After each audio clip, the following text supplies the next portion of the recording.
আজকের গুরুত্বপূর্ণ জাতীয় সংবাদে আপনাদের সবাইকে জানাই স্বাগতম। সংবাদের শুরুতেই জানিয়ে দেব সংবাদ শিরোনাম।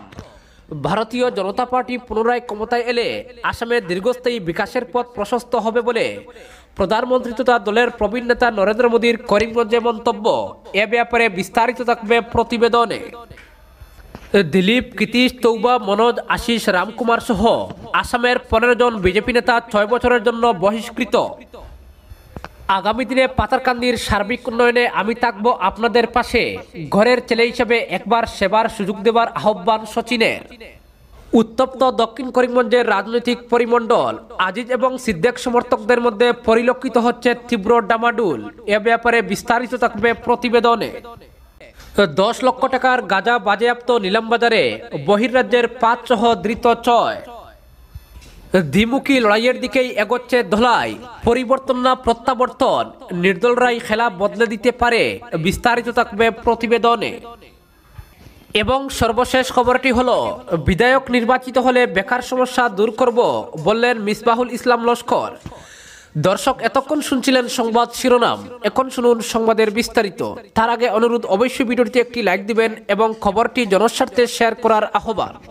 আগামী 1 এপ্রিল রাজ্যের দ্বিতীয় পর্যায়ে অনুষ্ঠেয় নির্বাচনে বরাক উপত্যকার 15টি আসন সহ 39টি বিধানসভা আসনের ভোট গ্রহণের জন্য নির্বাচনী প্রচার অভিযান ক্রমশ জোরদার হচ্ছে।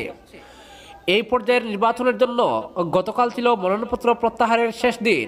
বরাক উপত্যকার 15টি আসনের জন্যও বিভিন্ন রাজনৈতিক দল ও নির্দল প্রার্থীরা নিজেদের সমর্থনে প্রচার অভিযান জোরদার করছেন।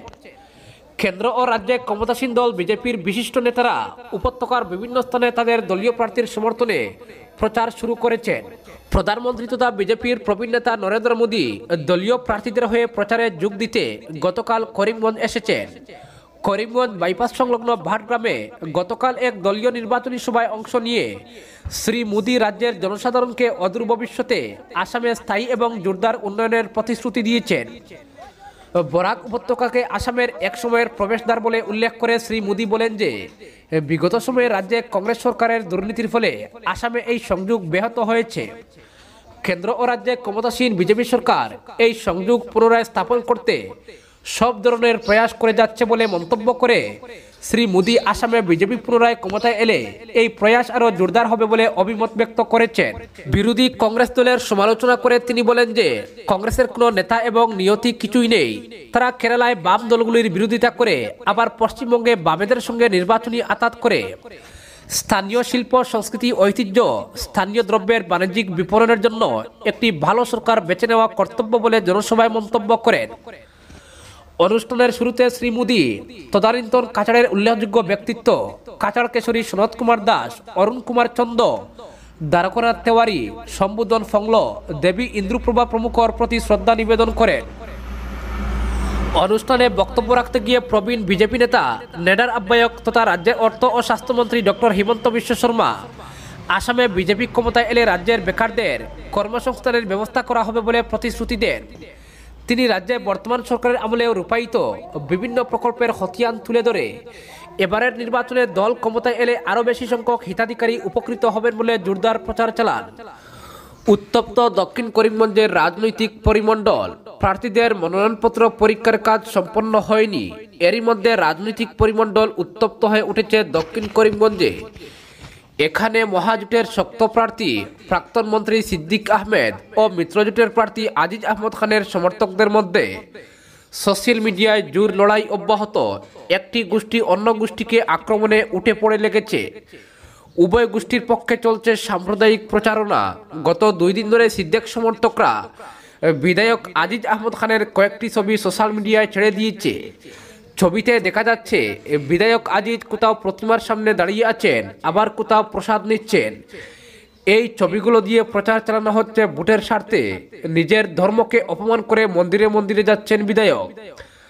তবে বিধায়ক শিবিরের দাবি, ছবিগুলো শারদীয় দুর্গোৎসবের সময়ের। স্থানীয় বিধায়ক হিসেবে আজিজ ওই সময় বিভিন্ন পুজো মণ্ডপ পরিদর্শনে গিয়েছিলেন। গত 2-3 দিন থেকে আজিজের বিরুদ্ধে সোশ্যাল মিডিয়ায় এ নিয়ে ঝড় উঠে, কিন্তু মঙ্গলবার সকাল হতেই ছবি পাল্টে যায়। প্রাক্তন মন্ত্রী সিদ্দিক আহমেদের এভাবে বিভিন্ন প্রতিমার সামনে দাঁড়িয়ে কখনো বসে থাকার ছবি ভাইরাল করেন আজিজ সমর্থকরা।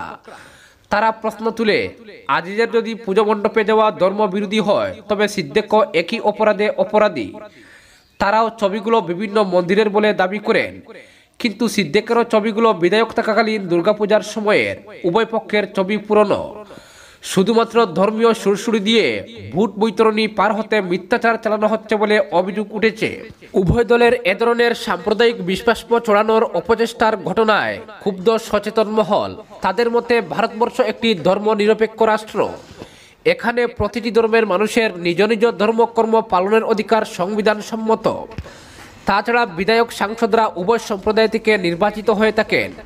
হিন্দু সম্প্রদায় থেকে নির্বাচিত বিধায়ক সাংসদরা নিজের এলাকার বিভিন্ন ওয়াজ মাহফিল ও ইসলাম ধর্মাবলম্বীদের বিভিন্ন অনুষ্ঠানে যোগ দিয়ে থাকেন।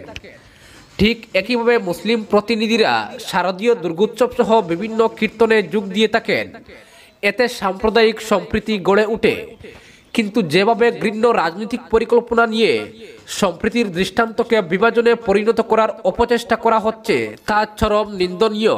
এভাবেই নিছক ভোটের স্বার্থে যারা বিভাজনের রাজনীতিতে ব্যস্ত হয়ে উঠেছে তাদের সম্পর্কে সচেতন হওয়ার আহ্বান জেলার বুদ্ধিজীবী মহলের। অপরদিকে ঘরের ছেলে হিসেবে একবার সেবার সুযোগ দেবার আহ্বান সচিনের। বিরোধীরা যে যাহাই বলুক, ঘরের ছেলে হিসেবে একবার আপনারা আমাকে সেবার সুযোগ করে দিন। আগামী দিনে পাথারকান্দির সার্বিক উন্নয়নে আমি থাকবো আপনাদের পাশে। শুধু আপনাদের মতো জনগণের আশীর্বাদকে পাথেয় করে বিগত 5 বছরের বিজেপি বিধায়কের আমলে উন্নয়নের নামে যাবতীয় বাহতাবাজির অবসান ঘটানোর হুঙ্কার দিলেন পাথারকান্দি আসনের কংগ্রেস প্রার্থী সচিন সাহু। তিনি পাথারকান্দি দক্ষিণ রেলওয়ে গেট সংলগ্ন স্থানে তার এক নির্বাচনী কার্যালয় উদ্বোধন করতে এসে তিনি বিজেপি দলের সমালোচনায় মুখর হয়ে বলেন, আমার মনোনয়ন পাওয়ার আগে থেকেই বৃহত্তর সমষ্টিবাসী যেভাবে কংগ্রেস তথা আমার সমর্থনে এগিয়ে আসছেন, এর থেকে প্রমাণ হয়ে গেছে আজকের দিনে জনগণ বিজেপির অপশাসন থেকে মুক্ত হতে চাইছেন, যার প্রতিফলন ঘটবে আমাদের বুটে। বলেন, আমাদের জয়কে নানাভাবে আটকানোর চেষ্টা চালিয়ে যাচ্ছে বিরোধীরা। এ ব্যাপারে তিনি দলীয় কর্মী সমর্থকদের। অপরদিকে 10 লক্ষ টাকার গাঁজা বাজেয়াপ্ত নিলামবাজারে বহির্রাজ্যের 5 সহ ধৃত 6। নেশাদ্রব্য গাঁজা বাংলাদেশে পাচারের আগেই গোপন খবরের ভিত্তিতে বালিয়া বিওপি ও নিলামবাজার পুলিশের যৌথ অভিযানে ভারত বাংলাদেশ সীমান্তবর্তী এলাকা থেকে প্রায় 10 লক্ষ টাকা বাজার মূল্যের গাঁজা উদ্ধার করার পাশাপাশি অবৈধ ব্যবসায় জড়িত থাকার অপরাধে বহির্রাজ্যের ত্রিপুরার 5 জন সহ মোট 6 জনকে আটক করা হয়েছে। সোমবার গভীর রাতে নিলামবাজার থানার ওসি কমলেশ সিনহা ও বালিয়া বিওপির বিএসএফ জওয়ানের বড়সড় দল অভিযান চালিয়ে ত্রিপুরা সোনামুলা থানা এলাকার আলম হোসেন, জাফিয়া খাতুন, রুজিনা বেগম, নাসিমা আক্তার, রঞ্জিত দেববর্মা ও স্থানীয় লিগম্যান আজিজুল আহমদকে গ্রেপ্তার করা হয়েছে। পুলিশ সূত্রে জানা গিয়েছে, খবল গ্রামের ধৃত আজিজুল আহমদের বাড়িতে গতকাল থেকে 8টি প্যাকেটে প্রায় 52 কিলোগ্রাম গাঁজা নিয়ে অবস্থান করেছিল। আটক হওয়ার পর যদিও ধৃতরা পুলিশকে জানিয়েছে তাদের মঞ্জিল ছিল নিম্ন আসামের হুজায়, তবে পুলিশের ধারণা বাংলাদেশি চোরাকারবারীদের সঙ্গে ধৃতদের যোগসাজশ রয়েছে। বাজেয়াপ্তকৃত গাঁজাগুলো বাংলাদেশে পাচার হওয়ার কথা ছিল। নিলামবাজার পুলিশ কর্তৃক ধৃত এক নাবালক ছাড়াও 3 মহিলা সহ মোট 6 জনকে আদালতে সুপর্দ করা হলে ধৃতদের ঠাঁই হয়েছে হাজতবাসে। অপরদিকে দ্বিমুখী লড়াইয়ের দিকেই এগোচ্ছে ধলাই। পরিবর্তন না প্রত্যাবর্তন, নির্দল রায় খেলা বদলে দিতে পারে। ধীরে ধীরে নির্বাচনী উত্তাপ বাড়ছে ধলাইয়ে। টিকিট প্রাপ্তিকে কেন্দ্র করে শাসক বিরোধী কোনো শিবিরেই চাপান উত্তর বা বিসম্বাদের ছায়া লক্ষ্য করা যাচ্ছে না। ধলাই আসনে কয়েকজন নির্দল প্রার্থী সহ মোট 8 জন প্রার্থী ময়দানে রয়েছেন। এখন ক্ষেত্র তৈরি করার পালা চলছে ধলাইয়ে। এর মধ্যে শাসক বিরোধী উভয় শিবিরের প্রার্থীদের নিয়ে অঙ্ক কষা শুরু হয়েছে সাধারণ মানুষের মধ্যে। 21-এর নির্বাচনে ধলাইয়ে কে শেষ হাসি হাসবেন তা নিয়ে শুরু হয়েছে জোর চর্চা। একদিকে রয়েছেন শাসক দলের হেভিওয়েট প্রার্থী মন্ত্রী পরিমল শুক্লবৈদ্য, অন্যদিকে মহাজোটের অন্যতম শরিক দল কংগ্রেসের কামাখ্যা প্রসাদ মালা। যদিও কয়েকজন নির্দল প্রার্থী রয়েছেন, তবুও ক্ষেত্রভিত্তিক রিপোর্টে এখন পর্যন্ত ভোটের যে হাওয়া রয়েছে শেষ পর্যন্ত দ্বিমুখী লড়াইয়ের দিকেই এগোচ্ছে ধলাই। কেন্দ্র ও রাজ্যের বিজেপি সরকারের বিরুদ্ধে প্রতিষ্ঠান বিরোধী হাওয়া বইছে বলে দাবি করছে কংগ্রেস শিবির।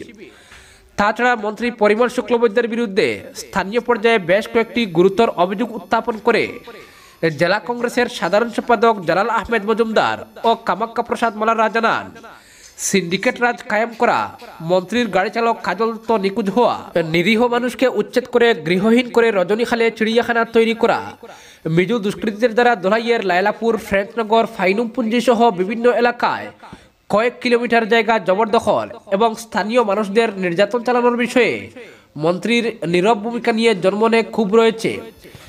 এইসব ইস্যুকে হাতিয়ার করে প্রচারে ঝাঁপিয়ে পড়েছেন কংগ্রেস নেতাকর্মীরা। এতে কংগ্রেস প্রার্থী কামাখ্যা প্রসাদ মালা ভালো সাড়া পাচ্ছেন এবং তিনি জয়ী হবেন বলেও আশাবাদী। কামাখ্যা ও জালাল আরও জানান, ধলাইয়ে বেশ কয়েকটি চা বাগান এবং 40,000-এর বেশি হিন্দিভাষী ভোটার রয়েছেন। ধলাইয়ে হিন্দিভাষী প্রার্থীর দাবি দীর্ঘদিনের, এবার সেই দাবিতে সাড়া দিয়ে কংগ্রেস হিন্দিভাষী প্রার্থী দিয়েছে। হিন্দিভাষী ভোট এবং মুসলিম ভোট সহ বাঙালি হিন্দু ভোটও পাবেন কংগ্রেস প্রার্থী, আর এতেই কামাখ্যা মালা জয়ী হওয়ার ব্যাপারে আশাবাদী।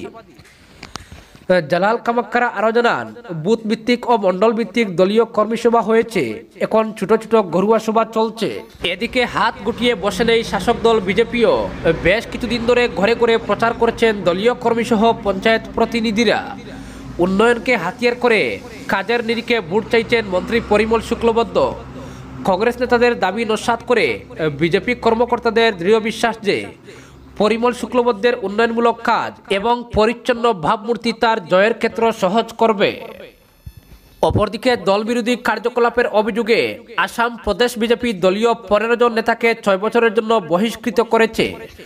বহিষ্কৃতরা যথাক্রমে শিলচরের বিধায়ক দিলীপ কুমার পাল, নাওবৈচার রাও গজেন্দ্র সিং, ছাবুয়ার প্রিয়াঙ্কা নেয়ক, ডুমডুমার 3 জন যথাক্রমে লক্ষেশ্বর মোরান, দেবজিৎ মোরান ও রাজেশ কিষান, ডেকিয়াজুলির তরুণ সাহু, লক্ষ্মীপুর অর্থাৎ কাছাড় জেলার তৌবা সিংহ, সোনাইয়ের আশিস হালদার, হাইলাকান্দির 2 জন কৃতিশ রঞ্জন পাল ও মনোজ মোহন দেব, কাটলিসরার রামকুমার নুনিয়া, বৈঠালাংশুর সীমা ইংতিপি, বরসলার হেমন্ত অধিকারী এবং ডিফুর দিলীপ বে।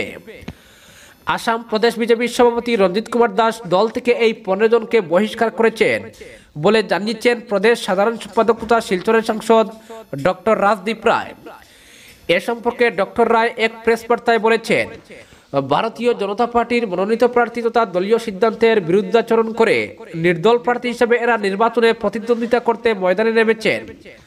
তাই দল বিরোধী কার্যে লিপ্ত হওয়ায় তাদের দলীয় সংবিধানের ধারা 25-এর উপধারা 9 অনুযায়ী আসাম প্রদেশ বিজেপির সভাপতি রঞ্জিত কুমার দাস তাৎক্ষণিকভাবে বলবৎযোগ্য 6 বছরের জন্য প্রাথমিক সদস্য থেকে বহিষ্কার করেছেন।